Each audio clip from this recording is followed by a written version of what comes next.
Y entonces la charla de esta mañana, calidad del aire en espacios internos, ya tenemos a nuestro expositor listo, que es Brian Campos. Él es ingeniero encargado del Departamento de Ingeniería de la empresa SAEC Costa Rica y será el encargado de darnos esta capacitación o esta charla.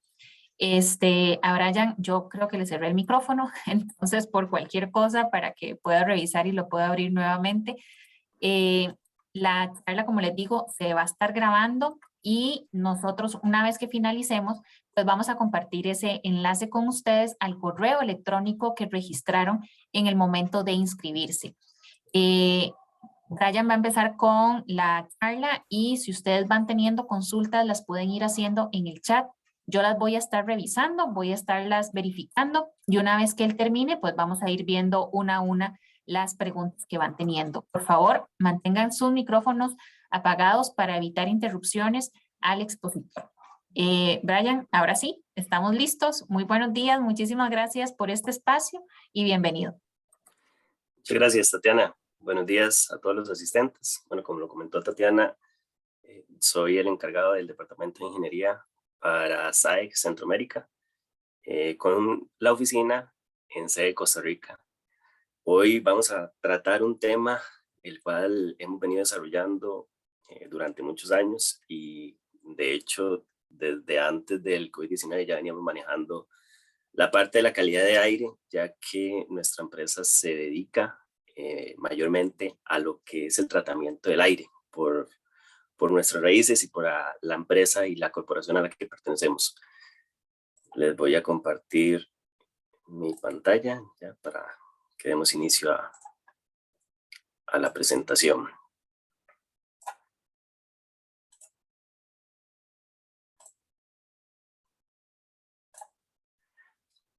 Bueno, vamos a hablar de calidad de aire.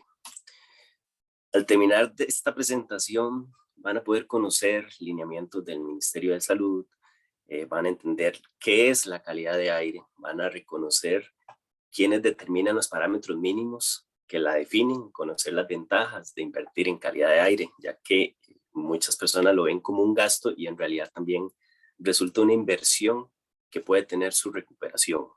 Vamos a conocer un poco de la 62.1, que es la normativa que generalmente nosotros usamos para por lo menos una de las partes de calidad de aire, que es la renovación de aire.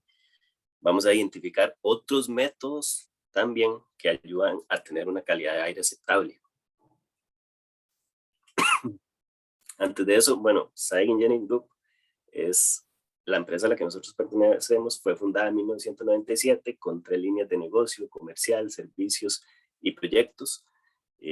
Más de 23 años de experiencia tenemos. Ya vamos como por los 25.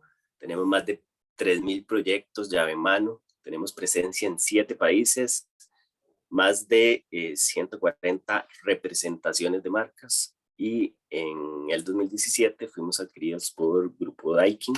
Daikin es la empresa de aire acondicionado más grande del mundo, con más de 76,000 empleados, más de 292 posiciones a nivel global.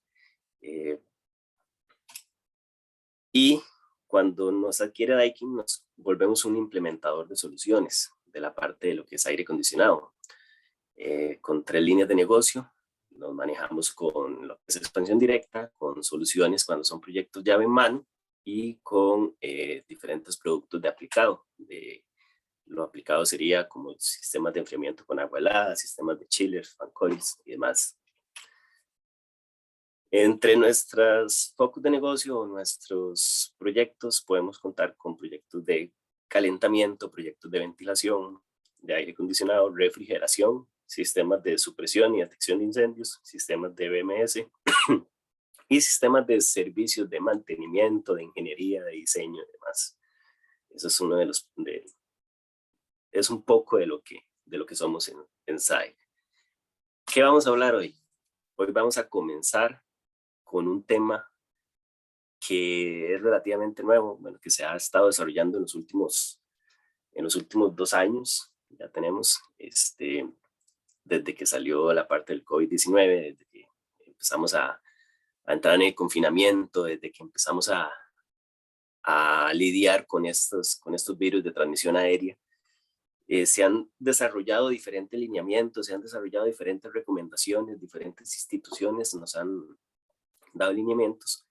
A partir de julio del año pasado, el Ministerio de Salud dio uno de los últimos lineamientos para volver a la nueva normalidad, que es lo que ellos hablan. ¿Qué es lo que dice este documento? Este documento básicamente es un compendio de recomendaciones que más adelante también vamos a profundizar un poco más y vamos a tocarlas. Pero sin embargo, nos habla de diferentes situaciones que ya deberíamos tratar y que ya deberíamos tener controladas y monitoreadas. Por ejemplo, ya deberíamos tener un plan de mantenimiento y limpieza de equipos, ya que esto es verdaderamente importante para mantener los sistemas funcionando de manera adecuada. Tenemos que tener sistemas de medición de CO2, es una de las recomendaciones que nos da el Ministerio de Salud, una de los lineamientos que nos da el Ministerio de Salud. Tener medidores de contaminación de CO2, ya que el CO2 en altas concentraciones produce diferentes efectos. Además, la presencia de CO2 en exceso disminuye la productividad de las personas, produce adormecimiento y también involucra que no tenemos una buena recirculación de aire. ¿Y qué es lo que anda buscando el Ministerio de Salud con este tema? Bueno, tener una buena recirculación de aire para evitar la acumulación de virus de transmisión aérea en el ambiente. Tenemos tener personal entrenado y con equipo para determinar si las concentraciones de dióxido de carbono en las áreas ocupadas cumplen con los lineamientos que ellos están solicitando, mantener informado al personal sobre la situación nacional del COVID-19, informar y quedarse en casa cuando tenemos síntomas, usar equipo de protección personal de manera adecuada, usar mascarillas, por ejemplo, alertar al propietario o al administrador de los edificios en los que estamos cuando las condiciones de dióxido de carbono alcancen niveles peligrosos, en este caso más de 1000 partes por millón, es preocupante y es alarmante y es algo que hay que poner atención.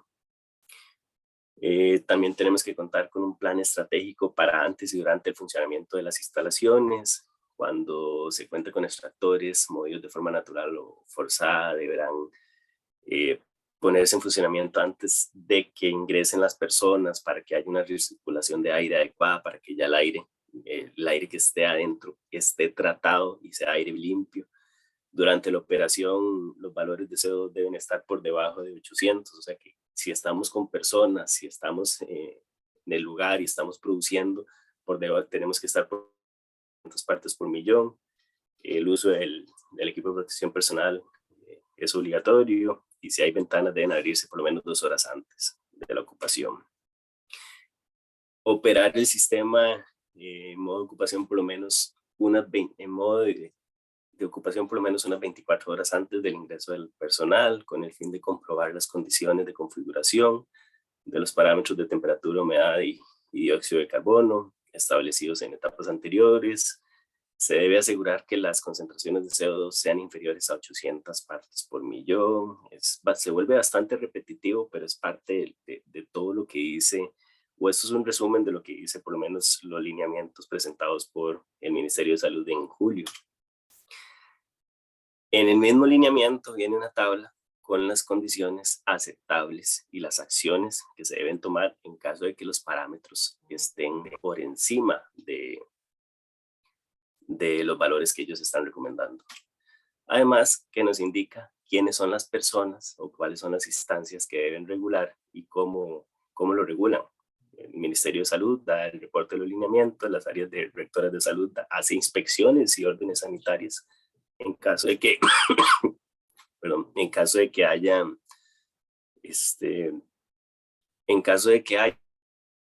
realmente se debe informar y se deben dar órdenes sanitarias, ¿verdad? Se debe verificar que la persona no infectó a más personas en el lugar de trabajo, entonces es parte de las inspecciones y las órdenes sanitarias. Administradores y supervisores del mantenimiento de limpieza tienen que darle seguimiento, control y medición. Entonces, todo esto conforma diferentes lineamientos que se han venido dando a través de en estos últimos 2 años. Sin embargo, esto forma parte de algo más grande, algo que nosotros denominamos calidad de aire aceptable.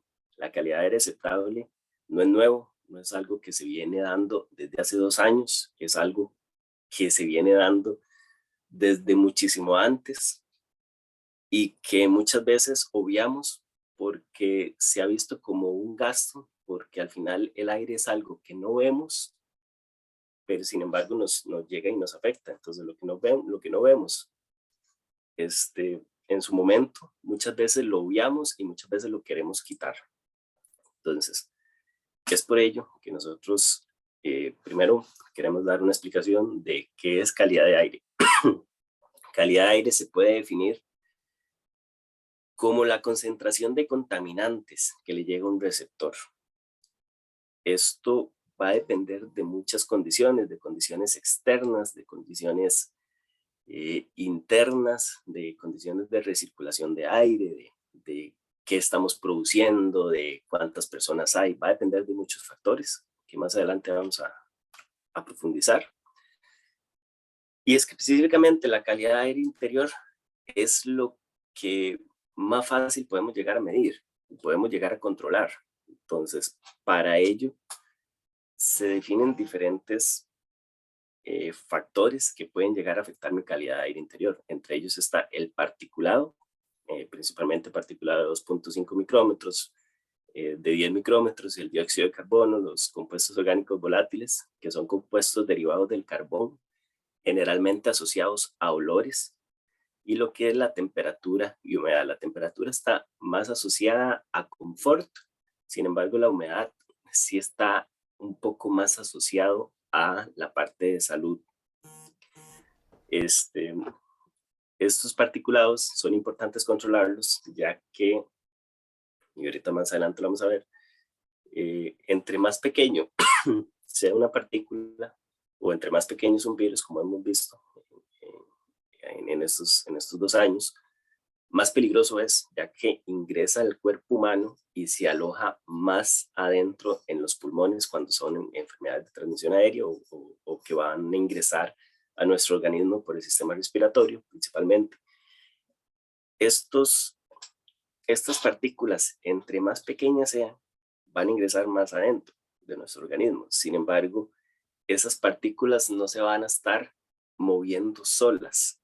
Un virus no puede llegar y puede irse desde la mesa del frente hasta la persona que está, no sé, a unos 3 metros, solo, completamente solo. Ella ocupa un medio de transporte. Entonces, esto es uno de los factores más importantes y más peligrosos que nos están afectando en el día a día.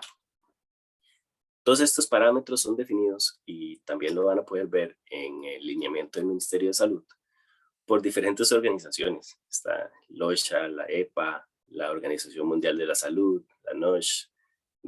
Tenemos incluso recomendaciones por ASRAE, el mismo ASRAE, que el RAE es la Sociedad Americana de Ingenieros de calefacción, de aire acondicionado, de ventilación. ¿Por qué ocupamos mantener una calidad de aire aceptable en espacios internos? Necesitamos hacerlo porque pasamos más del 90% de nuestro tiempo en espacios internos y pasamos inhalando ese aire de esos espacios internos.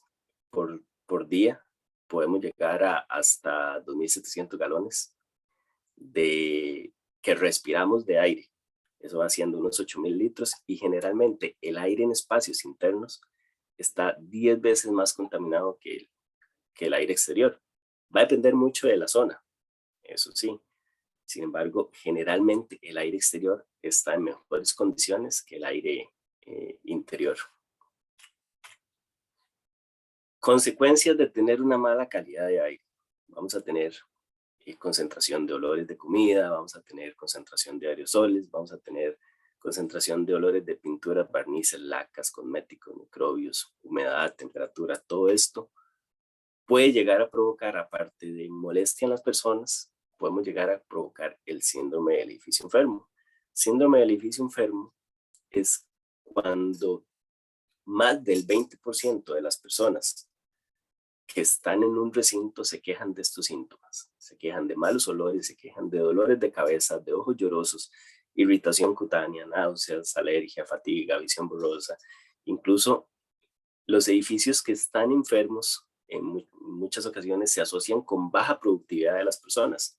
Las personas cuando trabajan bajo estas condiciones se quejan, y es más del 20% de las personas que se quejan de esto, pues están sufriendo del síndrome del edificio enfermo. Sufren también de baja productividad de baja productividad en el edificio en el que estén. ¿Y quién los puede llegar a culpar? Al final, todos queremos trabajar de una forma cómoda. Si estamos en un lugar encerrado y estamos trabajando con mucho calor, no vamos a trabajar de la misma forma que si estamos trabajando de una forma fresca. Esa es la importancia de mantener una calidad de aire aceptable. ¿Cómo podemos llegar a tener un ambiente limpio? ¿Cómo podemos llegar a mantener nuestro ambiente? Generalmente nosotros asociamos el ambiente limpio como una mesa con sus 4 patas. Entonces podemos llegar a funcionar con 3 y la mesa se tambalea. Podemos llegar, sí, pero sin embargo, si mantenemos solo 2, ya la mesa se me inclina un poco y ya no funciona de la forma en la que nosotros queremos, y con una se cayó, ¿verdad? Y no funciona de ninguna forma.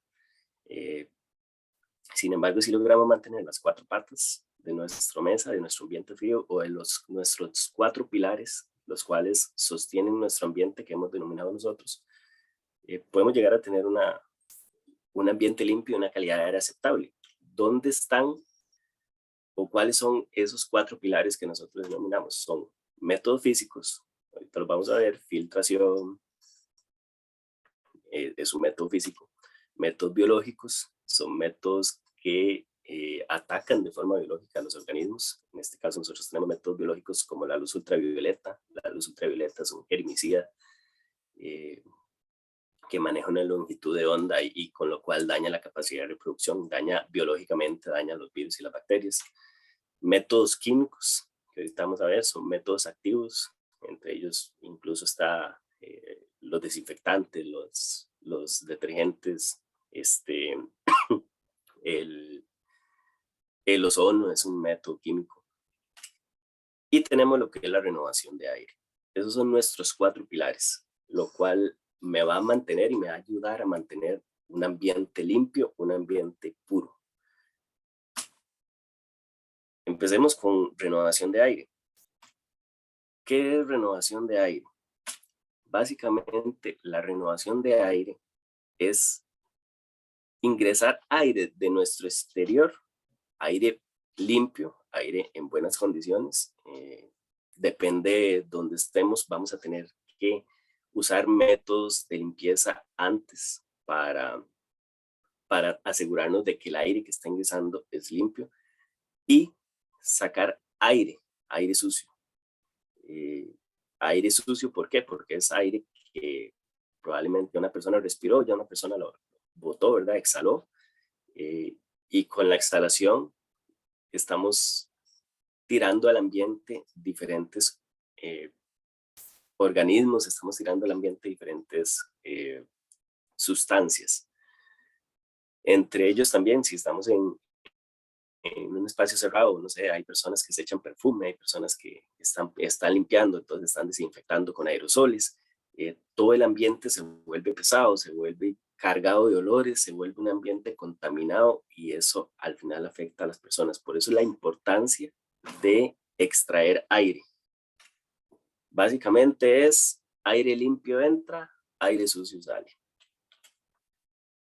Se utiliza aire fresco, aire del exterior, y la forma de ingresarlo, o la forma de saber cuánto aire va a ingresar, generalmente está amparado en la 62.1, que es una norma general.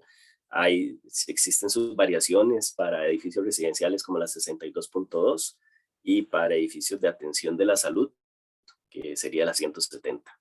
Esos son los principales lineamientos que nosotros utilizamos. Nos basamos en la RAE 62.1, la cual especifica las tasas mínimas de aire y otras medidas también, otros tipos de cálculos para lo que es mantener una calidad de aire aceptable. Define los requisitos para diseño, instalación, puesta en marcha, operación, incluso mantenimiento de los equipos de aire acondicionado o ventilación. Nos indica, dependiendo del recinto y dependiendo del uso y la cantidad de personas, cuánto es la cantidad de aire aceptable que logramos mantener. Aquí nosotros en Costa Rica tenemos lo que es la norma INTE 310808 del 2016, la cual está basado en la RAE 62.1. Entonces tampoco es algo que no nos atañe, algo que no nos involucra, algo que no nos va a afectar. Es algo que sí se viene dando desde siempre, prácticamente. En esa misma norma existen diferentes métodos, que uno es el Ventilation Report, sí, el procedimiento de tasa de ventilación, el procedimiento de calidad de aire interior y el procedimiento de ventilación natural, porque también podemos llegar a tener ventilación natural. Cada uno tiene sus pros, sus contras y sus dificultades. Por ejemplo, el procedimiento de tasa de ventilación basa sus cálculos en cantidad de aire o litros por segundo de aire por persona y además por área. Entonces, dependiendo del área de nuestro edificio, dependiendo de la cantidad de personas que vamos a tener más aire, vamos a tener que ingresar más aire o vamos a tener que ingresar menos aire a partir de la cantidad de personas. Eso se usa básicamente esta ecuación que pueden llegar a ver, donde se utiliza de una manera muy sencilla a través de las tablas que la misma norma se indica. Vamos analizando cada uno de los puntos, ¿verdad? Donde vemos la cantidad de aire por persona, esto es por persona, ¿verdad? Que se requiere para, por ejemplo, para un edificio, un espacio de oficinas. Entonces, por persona se requieren, en este caso lo estamos viendo como CFMs, pies cúbicos por minuto, que son el volumen de aire por minuto que tenemos que estarle entregando a cada persona, que tenemos que asegurarle a cada persona en un espacio interior. Entonces, en este caso van a ser 5 CFMs por persona. Y si no tenemos la cantidad de personas que van a estar en el lugar que estamos acondicionando, podemos utilizar la misma recomendación de la tabla, que por cada 100 pies cuadrados o por cada 100 metros cuadrados, ahí tiene su variación, tiene en caso que lo queramos usar en sistema inglés o sistema métrico. Entonces, a partir del área que nosotros tengamos, nos va a decir la cantidad de personas que podemos tener por cada 100 pies cuadrados, por cada unidad de área. Entonces, si tenemos un edificio, por ejemplo, de 1.600 pies cuadrados y tenemos 5 CFMs, que era para el espacio de oficina, por cada 100 pies cuadrados, básicamente en esos 1.600 pies cuadrados, la recomendación de RAE es tenga 8 personas. Y con 8 personas, usted tiene que tener 5 CFMs por persona. Tenemos, a partir del área, también tenemos cierta cantidad de aire, de volumen de aire que tenemos que estar ingresando. Y si hacemos la misma relación, entonces va a ser 0.06 CFMs por área, ¿verdad? Y si agarramos los mismos 1.600 pies cuadrados que teníamos antes, eso nos va a dar una cantidad de 131 CFMs para ese espacio de oficina que definimos como de 1.600 pies cuadrados. Este sería el aire que nos está recomendando la norma. Sin embargo, eso va a variar y eso va a depender de cómo estemos distribuyendo nuestro aire. Entonces, a eso se tiene que hacer un factor de ajuste, se tiene que utilizar un factor de ajuste que es el factor de efectividad de acuerdo a la distribución de aire. Entonces, si estamos suministrando aire o esa cantidad de aire por el cielo, nuestro factor de ajuste siempre va a ser 1, entonces siempre va a ser nuestro 131 CFM por persona. Si estamos utilizando otros tipos de de sistemas de ventilación, por ejemplo, de ventilación por desplazamiento, que sería en este caso, donde estamos inyectando aire por el piso. Generalmente cuando estamos inyectando aire por el piso, el aire caliente o el aire que nosotros después de que lo respiramos y expulsamos tiende a subir. El aire caliente es menos denso que el aire frío, entonces se tiende a acumular en la parte superior de los edificios, en la parte superior. Es por eso que, por ejemplo, cuando hay un incendio, el humo se acumula en la parte de arriba, porque es aire caliente, aire que tiende a subir. Si tenemos una distribución de aire por desplazamiento, que es llamado el que se alimenta por abajo, por el piso, el aire va a tender a subir, y donde tiende a subir hay menos riesgo de que le llegue a otra persona, de que le llegue a otro puesto de trabajo, ya que si el aire se estuviera distribuyéndose desde el cielo hacia abajo, el aire tiene que hacer un movimiento de primero bajar y después subir. En cambio aquí siempre va subiendo. Entonces podemos llegar a utilizar factores de ajuste que nos ayuden a disminuir esta cantidad de aire. Y ahorita les voy a indicar por qué es importante llegar a disminuir la cantidad de aire sin llegar a afectar las condiciones internas. Entonces, en este caso, que estamos inyectando por el piso, podemos llegar a tener un factor de ajuste de 1.2. Si tenemos un factor de ajuste por 1.2, entonces al final vamos a poder inyectar menos cantidad de aire. En este caso, 109 CFM por persona. 109 CFM en total, perdón. Sin embargo, eso nos va a afectar y nos puede llegar a afectar las condiciones de mi espacio interno. Y en muchas ocasiones llegamos y el aire acondicionado no está funcionando de manera óptima, no está enfriando lo que las personas quieren que enfríe en el espacio interno. O más bien en otras ocasiones, bueno, está más bien más frío, dependiendo si más bien lo tienen sobredimensionado para que maneje la cantidad de aire y al final no le están ingresando esa cantidad de aire. ¿Por qué? Porque al ingresar ese aire estamos ingresando una masa térmica. Esa masa térmica hace que mis equipos sean más grandes o que funcionen menos si son equipos que fueron diseñados muy ajustados a las condiciones internas. Por ello, es importante llegar a disminuir la cantidad de aire para que los equipos, y eso va a ayudar mucho en lo que es inversión inicial, en lo que es operación de los sistemas, lo que son costos operativos de los sistemas electromecánicos, los cuales generalmente son de los más caros o de los que más le suman costo operativo a nuestras instalaciones.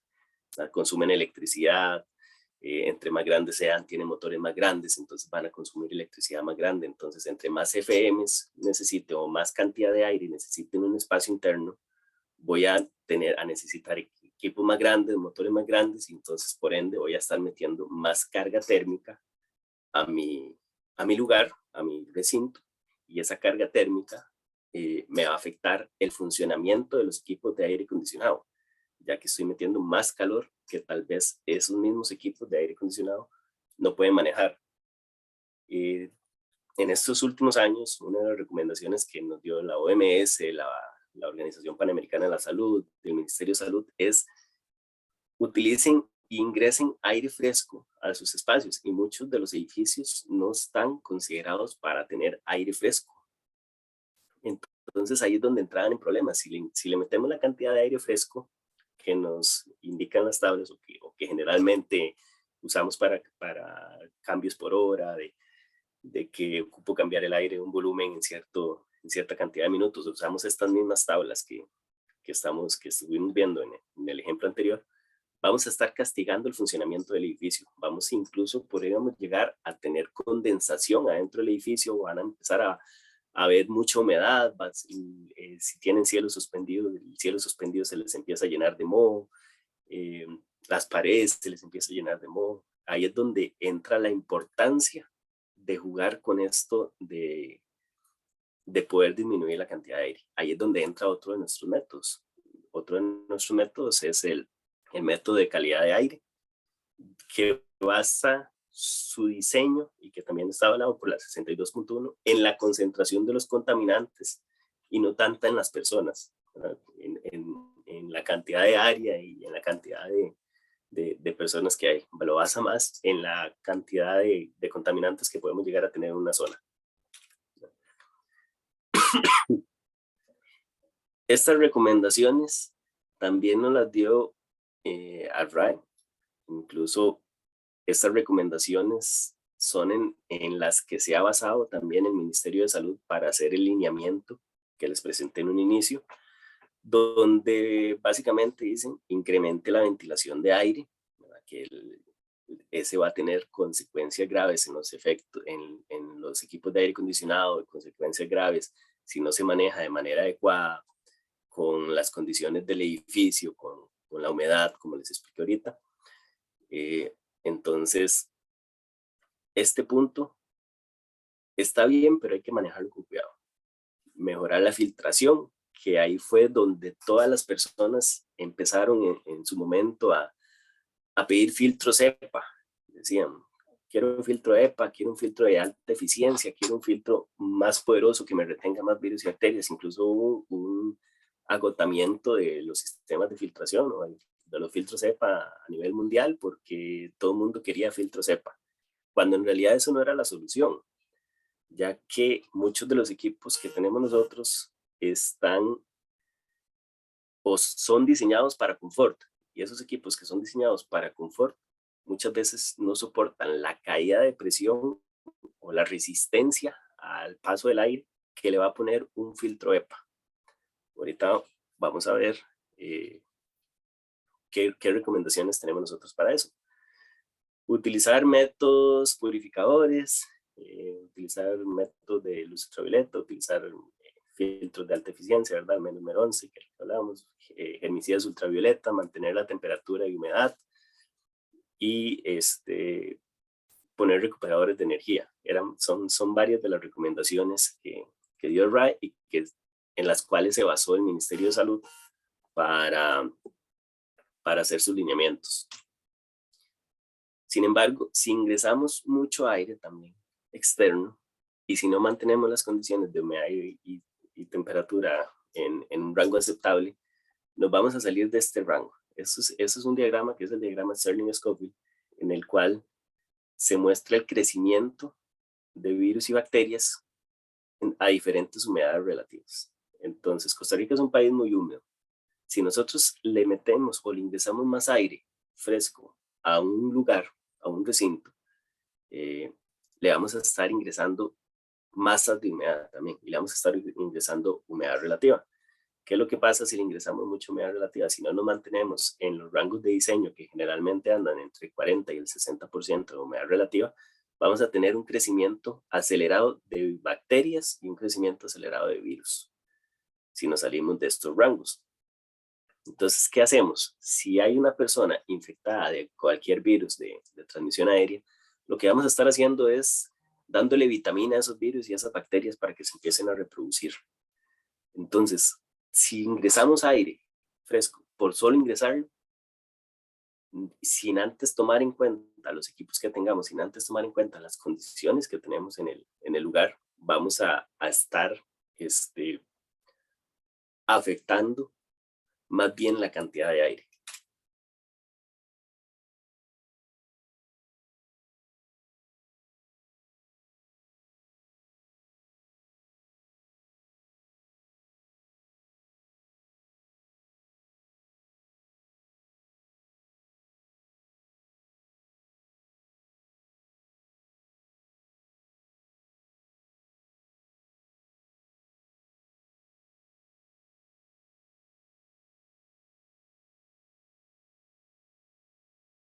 Y seleccionamos la documentación de diseño. Estas son las ecuaciones que generalmente se utilizan. No voy a profundizar en ellas porque generalmente nosotros también tenemos herramientas que permiten hacer esos cálculos de una manera más rápida y eficiente. Sin embargo, esto es lo que se utiliza para poder reducir la cantidad de aire externo a un espacio interno, ¿verdad? Esto es uno, por ejemplo, de los software que nosotros utilizamos, el cual incluso ganó el premio de la innovación en el 2016 por la misma RAE. Entonces son herramientas que son avaladas a nivel internacional para lo que es la reducción de la cantidad de aire utilizando el método de los contaminantes, de la concentración de contaminantes. Esos métodos se pueden utilizar y podemos ayudar y podemos reducir la cantidad de aire ayudando a nuestro sistema a funcionar de manera más eficiente mediante la utilización de otros métodos, ¿verdad? Que para utilizar esos métodos nosotros tenemos que conocer diferentes propiedades de los microorganismos. Por ejemplo, un microorganismo es un ser vivo. Esa es una de las principales características que nosotros tenemos que conocer. Si es un ser vivo, entonces podemos llegar a matarlo, o tiene su debilidad, ¿verdad? Que puede llegar a matarlo. Todos los microorganismos poseen un ADN o un ARN. Esa es otra de las características que tienen los microbios. Y la mayoría de los microbios son unicelulares. Además, a eso se le suma que tienen diferentes tamaños. Conocer el tamaño nos da una ventaja. ¿Nos da una ventaja para qué? Para los métodos físicos. ¿Por qué? Porque con los métodos físicos, aquí es donde nosotros llegamos y decimos, puedo usar un filtro no me va a servir de nada, o ese filtro me ayuda o no me ayuda, dependiendo de las condiciones que yo tenga. Entonces, estos son los filtros más sencillos, ¿verdad? Generalmente tienen una capacidad de arrestancia, una capacidad de atrapar a microorganismos que no superen o que no sean menores a 10 micrómetros. Están los filtros medianos, que ya son probablemente de MER 7 o eficiencias MER 7, que ahorita lo vamos a profundizar, hasta un MER 13, por ejemplo, y después tenemos los filtros EPA y ULPA, filtros de alta eficiencia y filtros de ultra alta eficiencia, que son los ULPA, ¿no? Y aquí es donde está la importancia de esto. Entonces, los virus y las bacterias, que los virus generalmente andan en un rango de tamaño desde los 0.5 micrómetros hasta los 0.5 micrómetros. Por ejemplo, el COVID-19 andaba entre los 0.5 nanómetros hasta los 120 nanómetros, andaba el COVID-19. Entonces, estos virus y la concentración de partículas, como les indicaba anteriormente, de esporas y demás, estos virus van a transportarse en estas partículas. Van a transportarse, las partículas que producimos con un estornudo, por ejemplo. Estas partículas sufren evaporaciones superficiales que se vuelven un poco más pequeñas y estos virus se pueden alojar y eso es lo que al final se transporta de un lugar a otro para enfermar a una persona. Entonces, partículas menores a los 0.5 micrómetros pueden durar en el aire hasta 41 horas.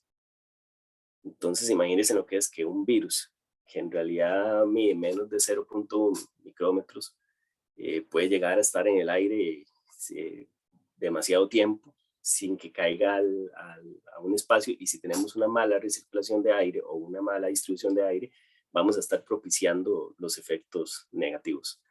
Entonces, para que se den una idea, un cabello humano mide entre 50 a 70 micrómetros.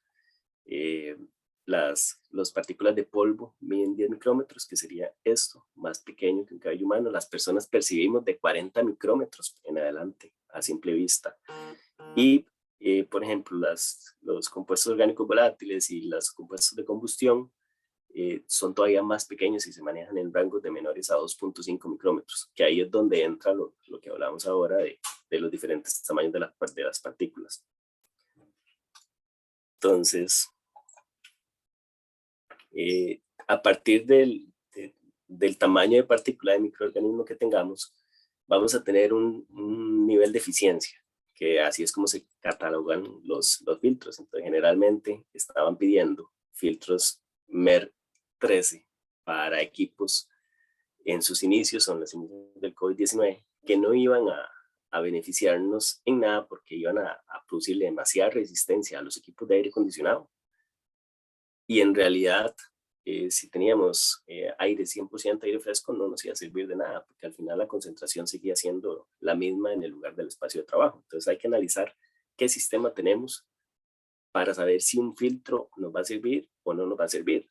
Además, existen diferentes estudios que se han hecho donde filtros normales, comunes y corrientes, si estamos recirculando el aire, pueden llegar a tener el mismo efecto que filtros de alta eficiencia. ¿Por qué? Porque si tenemos un espacio cerrado y empezamos a recircular el aire en el mismo recinto y pasamos ese aire por el filtro de menor eficiencia 10 veces, vamos a llegar al mismo punto que si tenemos un filtro de alta eficiencia, que estamos recirculando el aire y lo estamos recirculando y lo estamos recirculando 10 veces, a partir de la primera pasada lo llevamos casi a cero.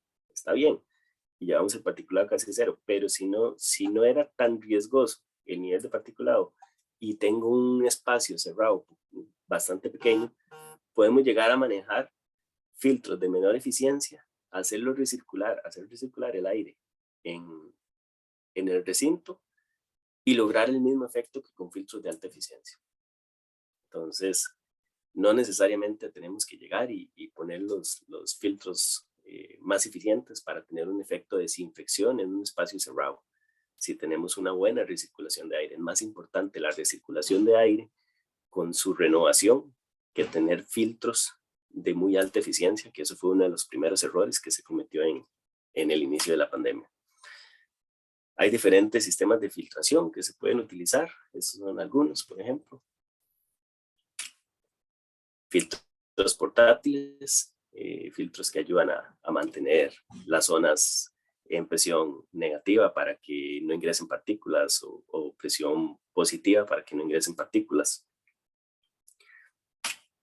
Existen los métodos biológicos, principalmente el método biológico que más utilizamos es la luz ultravioleta, donde, ¿qué es lo que hacemos? Dañamos su estructura, su ADN o su ARN. Entonces, al dañar no lo vamos a matar, eso es importante.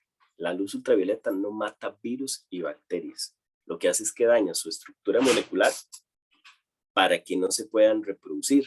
Entonces, el virus y la bacteria va a llegar y va a tener su efecto, va a quedar inhabilitado y por ende va a llegar a su ciclo de vida y va a cumplirlo y listo. Y vamos y no va a poder infectar a otras personas o no va a poder hacer ningún daño. Sin embargo, es importante que sepan que que para lograr un efecto de desinfección tenemos que llegar a tener bastante luz ultravioleta. Esto es lo que tenemos que llegar a tener si lo que queremos es desinfectar una zona o desinfectar el aire que va a entrar en una zona, en un espacio cerrado. Si queremos en realidad ese efecto, si nosotros llegamos y ponemos únicamente, por ejemplo, una luz ultravioleta de 20 watts, 20 microwatts por centímetro cuadrado, que me produce solo una irradiación, aquí pasa una partícula de algún virus, pasa una partícula, y si pasa muy largo, no va a producir ningún efecto, ni se broncea el virus, ni se broncea la bacteria, ¿verdad?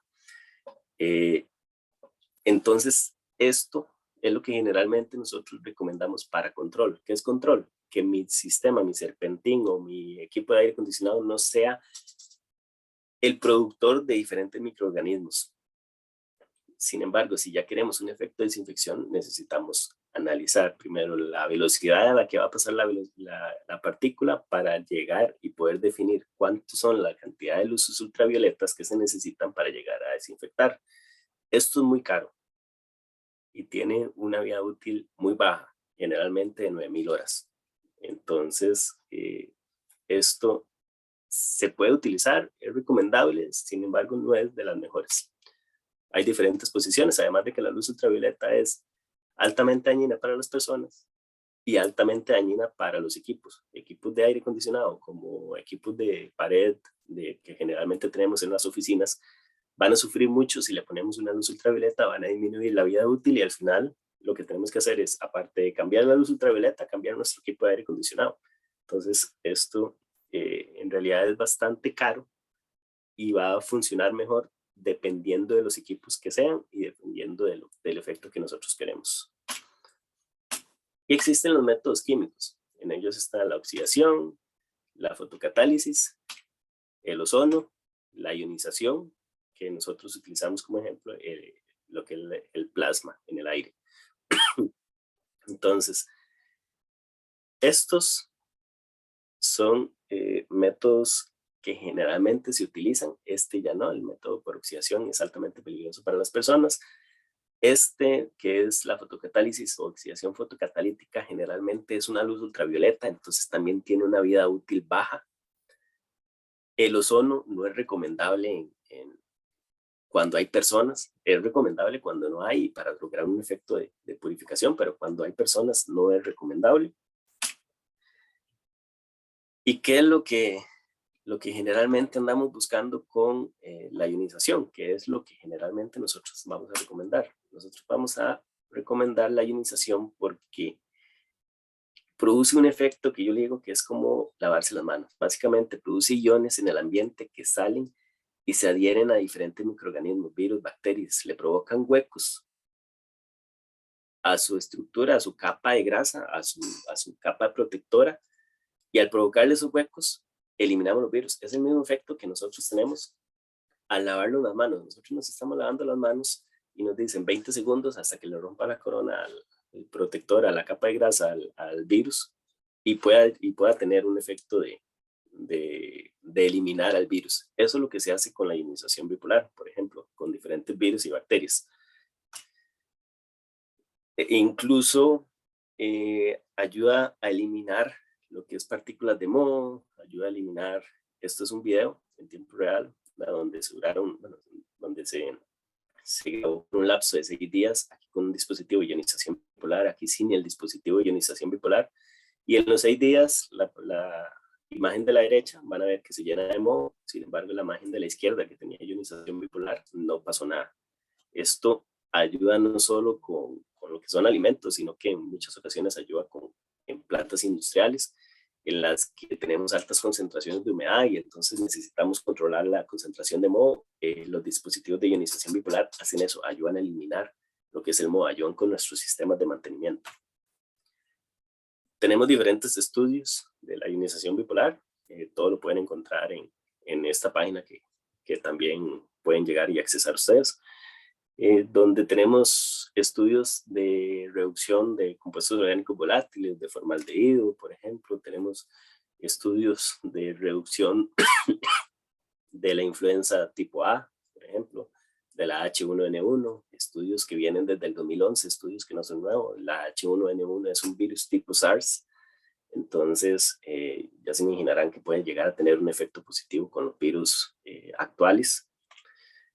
Incluso se hicieron estudios independientes relacionados con, por ejemplo, con el Ministerio de Defensa de España, donde llegaron y en una habitación de un hotel llegaron y hicieron unas pruebas donde querían eliminar o querían hacer pruebas relacionadas con el COVID-19 y lo hicieron con un sustituto que se llama MS2 en su momento, hace 2 años, donde llegaron y tuvieron efectos de purificación en el ambiente de ese sustituto de hasta un 99% en el aire por medio del dispositivo ese pequeñito que les enseñé en el video anterior y hasta un 80% en superficies. Estos son métodos activos, los demás métodos son pasivos, tienen que pasar el aire a través de ellos para lograr un efecto de desinfección.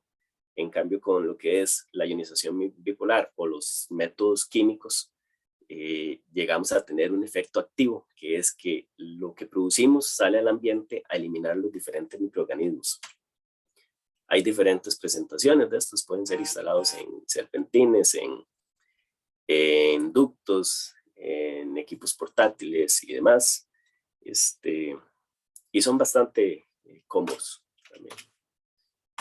Todo esto se llega a controlar con las mediciones de calidad, que son volvemos a lo que nos recomendaba el Ministerio de Salud en su último lineamiento, en el que sacó en julio, donde podemos llegar a controlar todo lo que estamos hablando ahora de la calidad de aire particulado, que al final está asociado con el transporte de los microorganismos, de virus y bacterias, el CO2, que es en lo que se basa principalmente el Ministerio de Salud, que hay que verificar los compuestos orgánicos volátiles. Y estos índices van según la CDC, y si ven, son los mismos índices que van a encontrar en el lineamiento del Ministerio de Salud.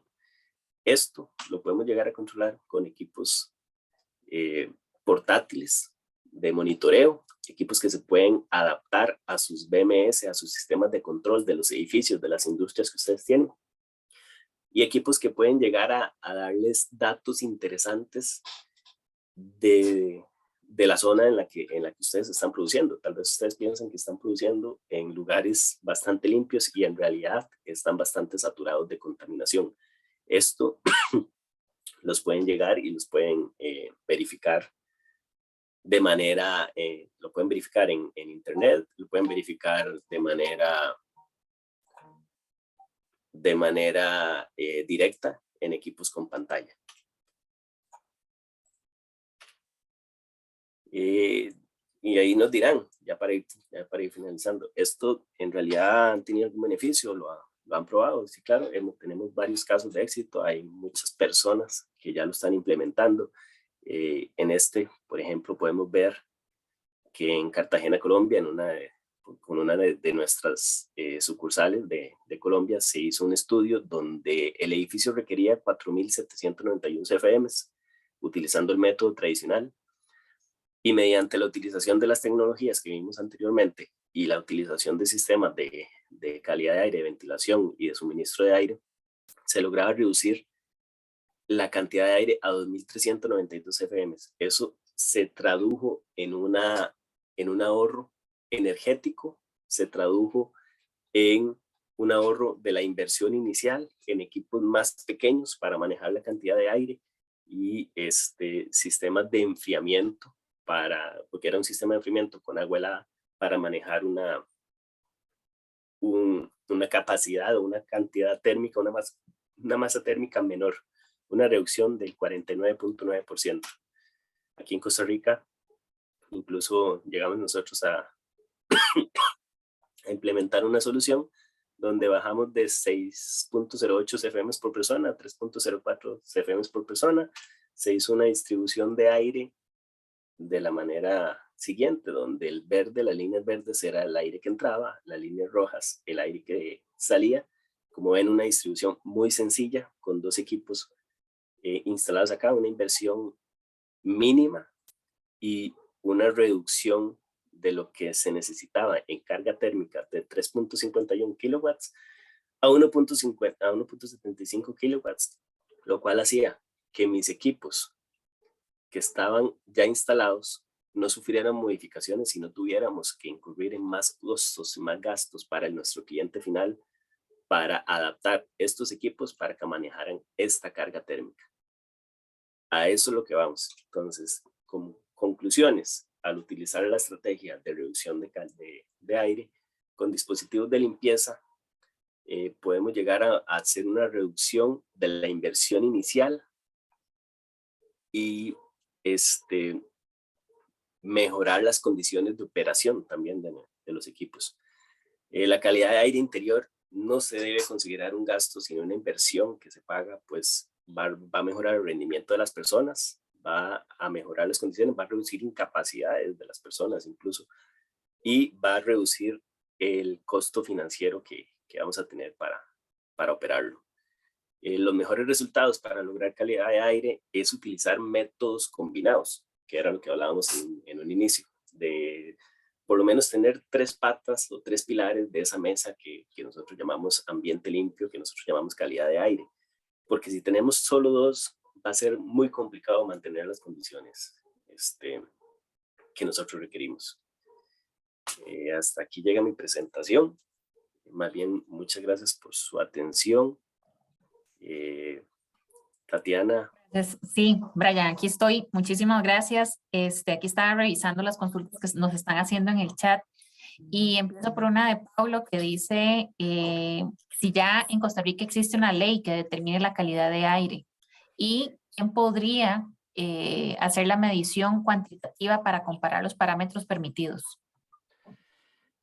En Costa Rica, bueno, existen los lineamientos y como les indicaba anteriormente, tenemos la norma INTECO, ¿verdad? INTEL, la 2808 que les indiqué en un inicio, que nos dice los lineamientos, no es de acatamiento obligatorio, son recomendaciones hasta la fecha. Tanto la RAE 62.1, que generalmente la que usamos, y los ingenieros que estamos inscritos en el Colegio de Ingenieros y que generalmente hacemos nuestros diseños amparados en normativa, generalmente tenemos que usar esta norma 62.1 para cualquier diseño que nosotros tengamos. No es de acatamiento obligatorio. Estos lineamientos del Ministerio de Salud que estuvimos viendo sí son de acatamiento obligatorio y sí se exponen a sanciones en caso de no cumplirlos, y las mediciones se pueden comparar. Generalmente nosotros hacemos mediciones, nosotros tenemos equipos certificados que pueden llegar y hacer las mediciones con los parámetros que indicamos acá, y se compara un antes de los equipos, antes de involucrar cualquier estrategia de calidad de aire, y se hace una medición después, se hace un análisis a partir de los datos que podemos generar con los medidores que vimos en la última parte de la presentación, y se hace una comparación. Incluso lo han hecho ya aquí en Costa Rica diferentes, bueno, empresas a las que le hemos suministrado diferentes equipos de purificación de aire, donde ellos son de empresas farmacéuticas y se han hecho primero la prueba antes de adquirir más dispositivos, y han logrado un efecto en la disminución de diferentes microorganismos bastante pronunciado, que igual nosotros podemos llegar a compartir con la persona interesada en caso de contactarlos. De hecho, bueno, y aquí Alejandra nos está consultando si un aire acondicionado regular es recomendable como para consultorios o clínicas odontológicas, por ejemplo.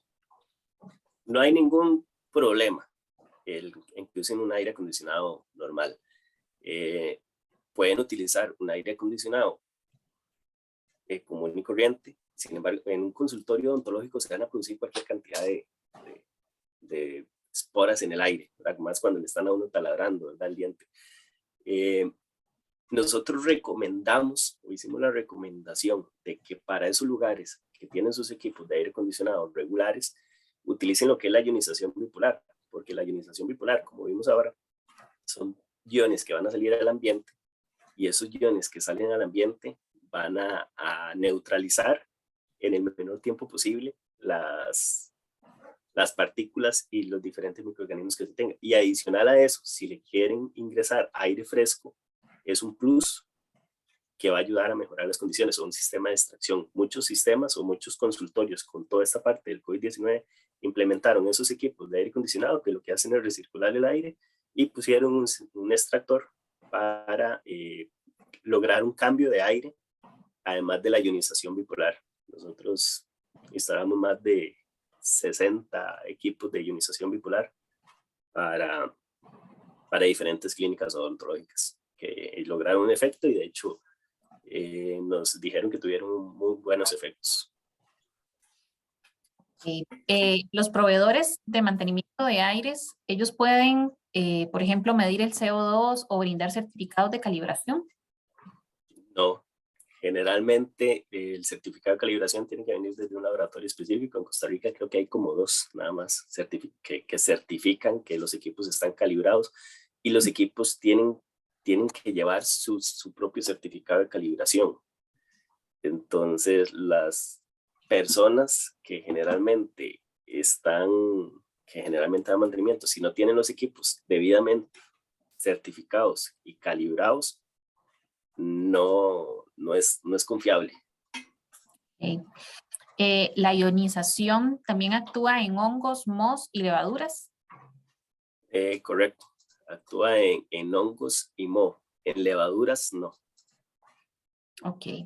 Eric nos consulta qué pasa con las aguas residuales de los aires. ¿Esto también es tratado por los dispositivos de ionización? No, las aguas residuales generalmente se tienen que extraer. las aguas residuales de los condensados. Si está en el ambiente, digamos, si está en el ambiente, sí va a llegar y va a tener contacto con la ionización bipolar, y si tiene algún microorganismo, probablemente sí va a tener algún efecto, pero no deberían haber aguas residuales de aire acondicionado acumuladas, y eso es parte de un adecuado mantenimiento de los equipos de aire acondicionado.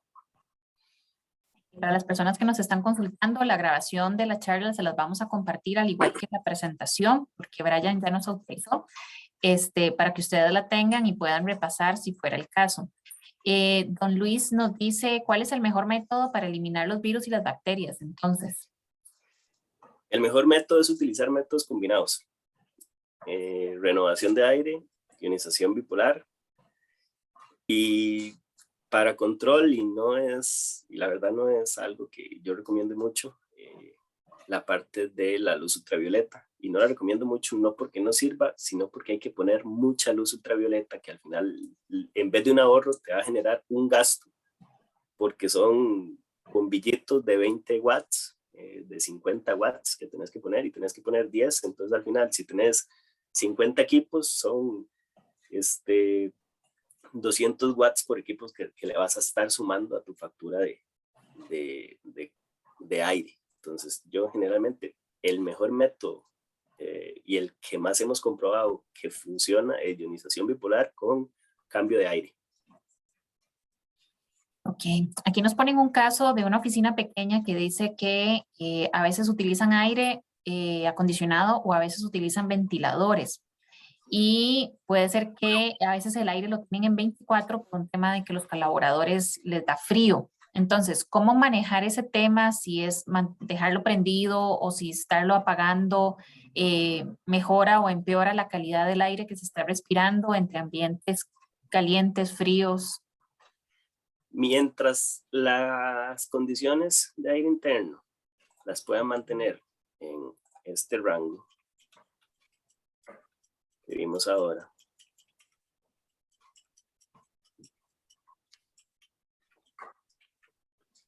mientras puedan mantener las condiciones y tengan un monitoreo constante, que puedan llegar a mantener las condiciones de la temperatura, como les indiqué al principio, es simple y sencillamente para confort. Si las personas se sienten cómodas con su ventilación, no hay ningún problema. Sin embargo, si la humedad sobrepasa este rango óptimo que tenemos acá, vamos a estar provocando que si hay virus y bacterias en ese lugar,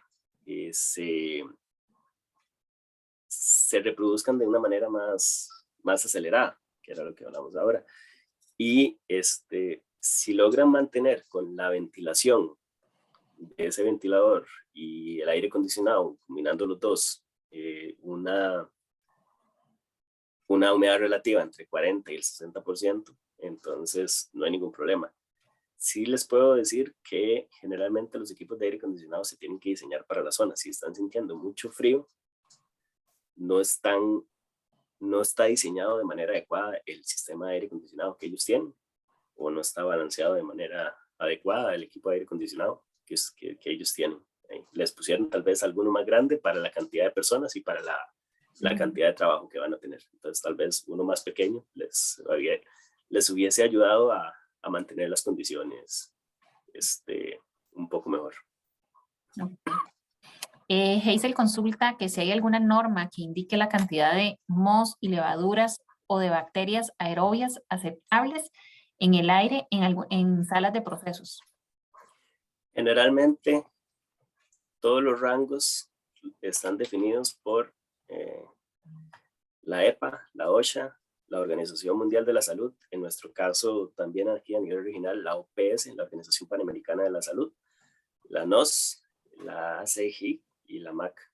Pero generalmente las que más nos rigen a nosotros, por ejemplo, son la OMS, la EPA y la OSHA. Esas son las que nos dan más valores de ese tipo de concentraciones. Ok, creo que con esto finalizamos. Bueno, ahí Carla finaliza diciendo que entonces ¿a quién acudimos para dicha certificación de las mediciones?